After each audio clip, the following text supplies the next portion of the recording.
السلام علیکم دوستوں، C S S consultant C S S at home کے پلیٹ فارم سے آج لیکچر نمبر 17 کے ساتھ حاضر ہوں،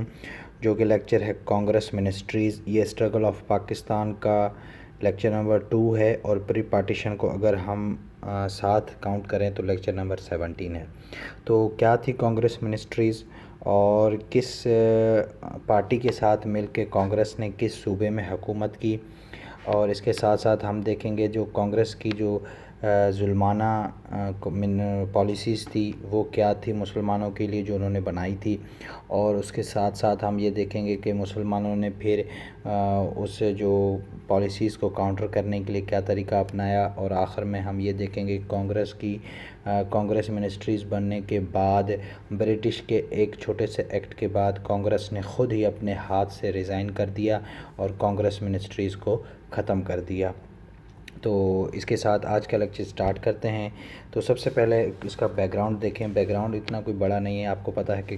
Congress won 1937 election in 5 provinces, Congress won 11 seats out of 1585، and اگر ہم اس کی پرسنٹیج کی بات کریں تو 44.8۔ یہ ہم پیچھے لیکچر میں دیکھ چکے ہیں کہ اس سے پہلے جو لیکچر 1937 الیکشن پڑھا تھا اس میں ہم نے یہ دیکھا تھا کہ 44% کانگریس نے 5 صوبوں میں انہوں نے جو ہے میجورٹی لی تھی۔ Congress was in majority in 5 provinces: UP, CP, Bihar, Madras and Orissa. 3 coalition government provinces NWFP، خدائی خدمت گار کے ساتھ مل کر جو کانگریس نے NWF میں حکومت کی، اور پھر یونائٹڈ پارٹی کے ساتھ سندھ میں مل کر انہوں نے گورنمنٹ بنائی، اور بنگال میں ایک انڈیپینڈنٹ مسلم کینڈیڈیٹ کے ساتھ مل کے کانگریس نے گورنمنٹ بنائی۔ تو اس کا کوئی بڑا اتنا بیک گراؤنڈ نہیں ہے، آپ اس میں سے یاد رکھیں کہ کانگریس نے 5 صوبوں میں تو خود ہی اکثریت میں ووٹس حاصل کیے، لیکن جو 3 دوسرے صوبے تھے جیسے NWF، سندھ اور بنگال، ان تینوں میں جو ہے کولیشن گورنمنٹ بنی، دوسروں کے ساتھ مل کے انہوں نے ایک حکومت بنائی۔ اب پالیسیز کی اگر بات کریں تو پالیسیز کی بس آپ کو میں ذہن میں یہ رکھوں کہ یہ پالیسیز تھی تمام کی تمام مسلمانوں کے خلاف کی گئی تھی، اور بھی ان کی پالیسیز تھی، جسٹ میں وہ ایکٹ ہائی لائٹ کر رہا ہوں جو ان کی مسلمانوں کے لیے تھی۔ ان کی پالیسیز کے اور بھی ایکٹ ہو سکتے ہیں، لیکن جو مسلمانوں کے لیے تکلیف دہ تھے ہم ان کو ڈسکس کریں گے صرف۔ فاربیڈن ٹو ایٹ میٹ، جو گوشت کھانے پہ پابندی لگا دی، جیسا کہ پتہ ہے کہ مسلمان ایک عید بھی مناتے ہیں جس میں وہ قربانی دیتے ہیں، لیکن جو ہندو دھرم میں ہے یہ چیز ان کے لیے گناہ تصور کی جاتی ہے کہ کسی کو بے جان کو قتل کیا جائے۔ اذان واز فاربیڈن، اذان پہ پابندی لگا دی گئی، ٹھیک ہے۔ Create disturbance to at holy places, مطلب وہ ہولی پلیسز جو تھی مسلمان جہاں نماز پڑھنے جاتے تھے وہاں وہ تنگ کیا کرتے تھے، مطلب اذان واز فاربیڈن، اور یہ جو کریٹ ڈسٹربنس ایک ہی پوائنٹ ہے، ٹھیک ہے نا، اس کو 2 پوائنٹ میں نے لکھا ہوا ہے۔ تو مطلب ایک تو جو مسلمان پہلے تو انہوں نے اذان پہ پابندی لگا دی، اگر کوئی مسلمان نماز پڑھنے جاتے بھی تو پھر جو ہے ان کو تنگ کیا کرتے تھے، اور دوسری انہوں نے ہندی آفیشیل لینگویج قرار کر دے دیا کہ انڈیا کی جو آفیشیل لینگویج ہوگی اب وہ ہندی ہوگی، اور 2 قسم کی وہاں پہ اسکیم انٹروڈیوس کرائی تھی کانگریس نے، ایک ودیا مندر، دوسری وردہ اسکیم۔ ودیا مندر اسکیم کیا تھی کہ سی پی اور بہار میں جو مسلمانوں کے کلچر کو ایک غلط طریقے سے پریزنٹ کرتے تھے، اور چھوٹے بچوں کو جو وہ مندر میں پڑھتے تھے ان کو یہ کہا کرتے تھے کہ وہ ہندو دھرم کو فالو کریں۔ In C P and Bihar affect Muslim culture from childrens minds and suggest them teach them to follow Hindu culture. And Wardha scheme کا 2 پارٹ تھے، ایک پارٹ انہوں نے کہا کہ وندے ماترم جو ہمارا نیشنل اینتھم ہوگا انڈیا کا، دوسری اسکیم انہوں نے یہ انٹروڈیوس کرائی کہ جتنے بھی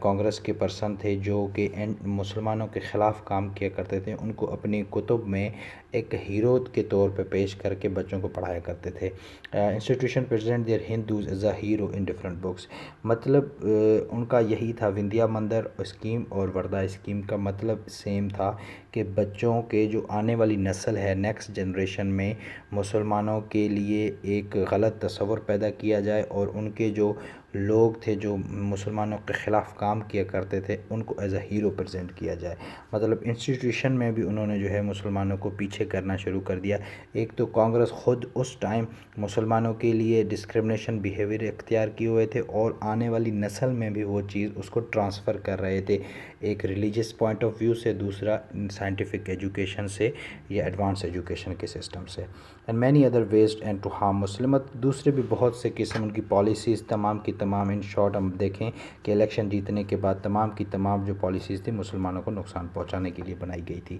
what was the reaction of Muslim against Hindu on that time? اب مسلمان بیچارے وہاں کیا کرتے، کیونکہ کچھ مسلمان تو خود ان کے ساتھ مل کے، انڈیپینڈنٹ مسلم تھے، دوسرے سندھ سے تھے، وہ مل کے ان کے ساتھ گورنمنٹ میں تھے. اب جو باقی رہے مطلب انہوں نے بھی اس ڈسکرمنیشن بیہیویئر پہ کنڈیم نہیں کیا. تو مسلمان جو مسلم لیگ سے تھے، اکثریت تھے، انہوں نے کیا کیا کہ ڈفرینٹ ٹائم کی انہوں نے رپورٹس پبلش کرانا شروع کیا. ہم پڑھتے ہیں ابھی پیر پور رپورٹ 1938 میں، ڈیلیگیشن وینٹس ٹو راجہ سعید مہدی. یہ بہت ایم سی کیوز پوچھا جاتا ہے کہ جو ڈیلیگیشن گیا تھا پیر پور رپورٹ کے لیے وہ کس کے پاس گیا تھا؟ Raja Saeed Mehdi. And describe the cruel behaviour Hindu, مطلب جو ڈیلیگیشن گیا تھا وہ ہندوؤں کے جو ڈسکرمنیشن بیہیویئر کو انہوں نے ان کے سامنے پیش کیا. تو پھر پیر پور کے رہنے والے سعید مہدی نے ان کو پیر پور کے نام سے ایک رپورٹ بنائی اور وہ اس کو پھر جو ہے پبلش کیا کہ مسلمانوں کے لیے، مسلمانوں کے ساتھ جو یہ سلوک کیا جا رہا ہے یہ بالکل مذمت پر ہے، اس کی جتنی مذمت کی جائے کم ہے، کہ ایسا ان کو نہیں کرنا چاہیے. شریف رپورٹ بھی اسی کا ایک ایسے سمجھیں کہ اسی کا دوسرا نام ہے. وہاں بھی مسلمانوں نے جو ہے یہی چیز ڈسکرائب کی تھی کہ جو ہندو ان کے ساتھ اچھا نہیں کرے. فضل حق بھی یہی تھی کہ جو مسلمانوں کے متعلق ہندوؤں کا رویہ تھا اس کو ان تینوں رپورٹ میں پبلش کیا گیا، کیونکہ اب وہ مسلمانوں جو تھے ان کے ساتھ فرنٹ لائن پہ کھڑے ہو کے لڑ تو نہیں سکتے تھے، لیکن جس طرح وہ بچوں کو ذہن کو تبدیل کر رہے تھے اسی طرح جو مسلمان کے ڈیلیگیشن تھے وہ بھی ڈیفرنٹ لوگوں کے پاس جا رہے تھے اور ان کو کہہ رہے تھے کہ اس مسلمان یہ جو ہندوز کا جو بیہیویئر ہے اس کو کاؤنٹر کرنے کے لیے آپ بھی ہمارا ساتھ دیں اور ڈیفرنٹ ٹائپ کی میگزینز اور رپورٹ پبلش کریں تاکہ ٹرو فیس جو ہے کانگریس کا سامنے آئے لوگوں کے. In short, all above reports explanation of cruel and discrimination behavior of Hindus against Muslim. تمام کی تمام یہ فضل حق رپورٹ بس آپ یاد رکھیں کہ فضل حق رپورٹ جو تھی وہ دسمبر 1939 میں، شریف 1939 میں، فضل حق بھی دسمبر 1939 میں، اور جو پیر پور تھی 1938 میں ٹھیک ہے پیش کی گئی. آپ ان کی جو ڈیٹ اور ایئر یاد رکھیں. Why Congress didn't sit in cabinet after winning 1930s election؟ بہت انٹرسٹنگ یہاں سے موڑ تھا الیکشن جیتنے کے بعد، ایک کانگریس کے لیے بہت انٹرسٹنگ اور مسلمانوں کے لیے ایک اچھا موڑ شروع ہو گیا تھا کہ جب کانگریس نے الیکشن جیت چکی تھی اور منسٹریز بھی بن چکی تھی، لیکن وہ زیادہ دیر کیبنٹ میں برٹش کے ساتھ نہیں بیٹھ سکے. کیونکہ World War II, the Second World War broke out on 3 September 1939. The same day, Lord Linlithgow announced that India was also at war. یہ انگریزوں کے نام بھی عجیب ہوتے ہیں، آپ کو جس طرح سمجھ لگتا ہے ایزی لگتا ہے اب اس کو پڑھ لیں. لارڈ لنلیتھگو، ٹھیک ہے، لارڈ لنلیتھگو، ٹھیک ہے. اب جو میں بات بتانا چاہ رہا ہوں آپ کو یہ تھی کہ جب کانگریس کی منسٹریز بن چکی تھی اس کے بعد پھر کانگریس اور کہ جو برٹش سے زیادہ دیر تک جو ہے نہ چل سکی، وہ ان کی وجہ یہ تھی کہ جب World War II ایک طرف الائز تھی اور ایک طرف ایکسس پاور تھی، تو جو وہ برٹش تھی پہلے دن سے جب ورلڈ وار شروع ہوئی پہلے دن سے جو لارڈ برٹش تھے انہوں نے جو ہے اس میں شمولیت اختیار کر دی اور انہوں نے الائز کا ساتھ دیا. تو اس میں جو کانگریس تھی انہوں نے کہا کہ ہم اب آپ کی برٹش کیبنٹ کا حصہ ہیں کہ اب آپ جو ہم سے پوچھے بغیر اتنا بڑا فیصلہ کیسے لے سکتے ہیں. 3 دسمبر کو ورلڈ وار شروع ہوئی ہے اور آپ نے 3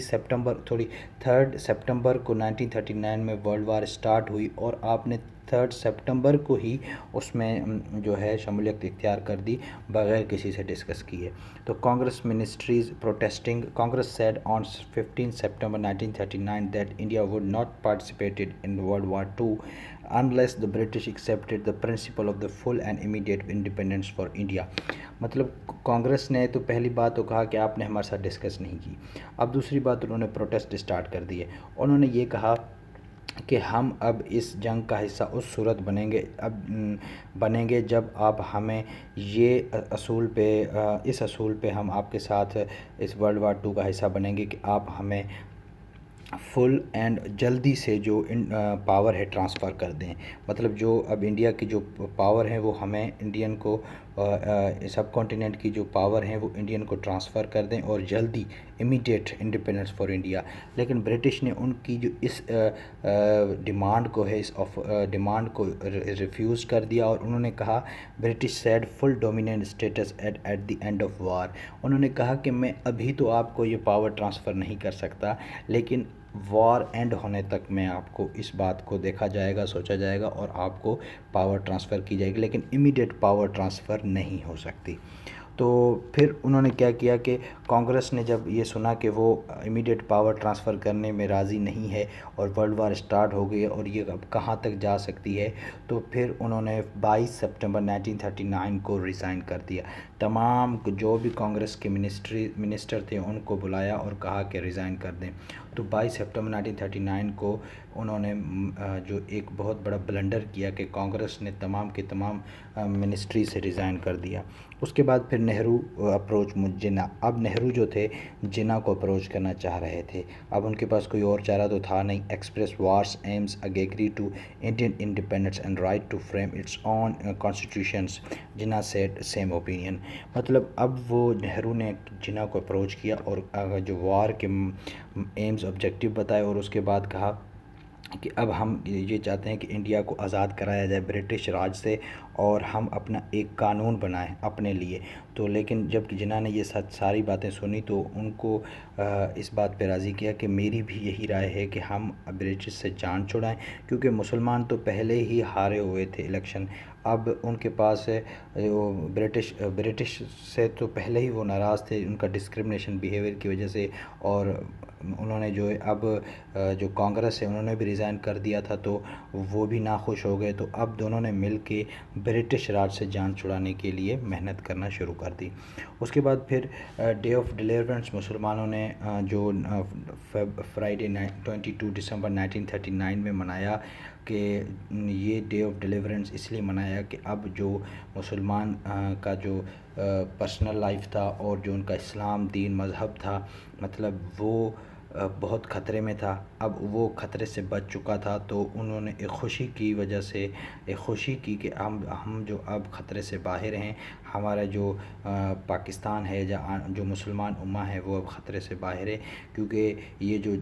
کانگریس ہے انہوں نے تو ریزائن کر دیا ہے اور وہ اب ہم سے مطلب میڈیٹ کرنے کے لیے راضی ہو گئی ہے اور وہ بھی اب ہمارا ساتھ دے گی کہ ہم برٹش راج سے جان چھڑائیں اور اپنے لیے ایک الگ ملک جو ہے حاصل کریں. تو آئی ہوپ دوستوں کہ آپ کو یہ لیکچر سمجھ آیا ہوگا. اس لیکچر میں اور کچھ بڑا نہیں ہے بس انٹرسٹنگ بات آپ کو جو لاسٹ میں نے بتائی وہ ہے اس میں.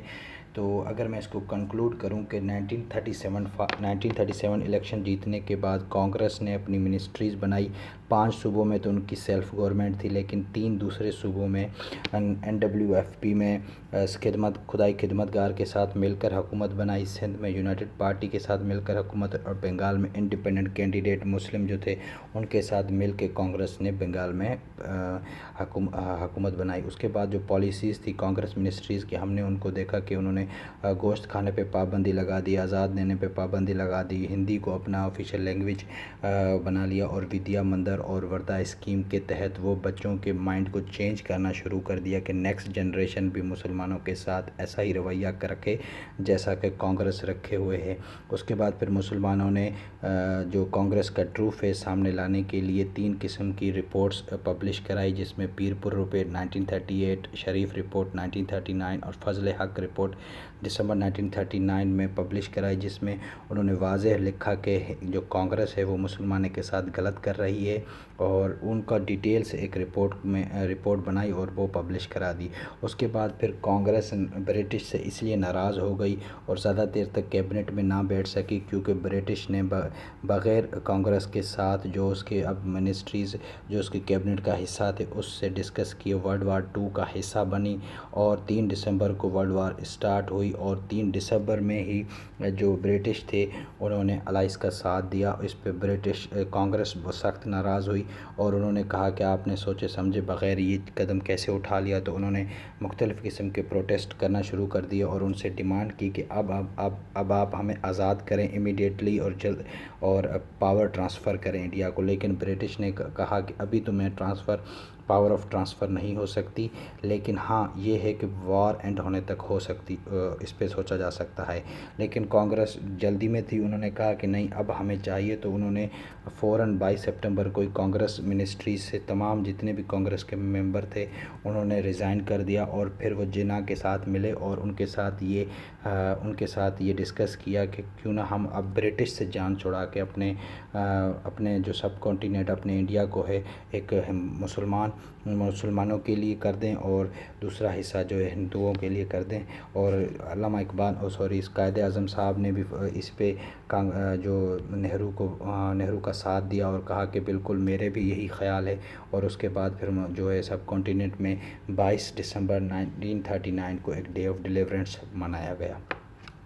اب ہم آگے دیکھیں گے اس نیکسٹ لیکچر میں، جو کہ 1939 دسمبر تک ہم پہنچ چکے، اب ہم آگے دیکھیں گے لاہور ریزولیوشن جو 1940 میں ہے۔ تو اس طرح یہاں سے جو ہے اب برٹش راج کے خلاف جو ہے ہندو اور مسلم ایک ہو گئے تھے اور وہ برٹش سے جان چھڑانا چاہ رہے تھے۔ اب آگے کیا ہوتا ہے وہ ہم نیکسٹ لیکچر میں دیکھیں گے۔ تب تک کے لیے اجازت،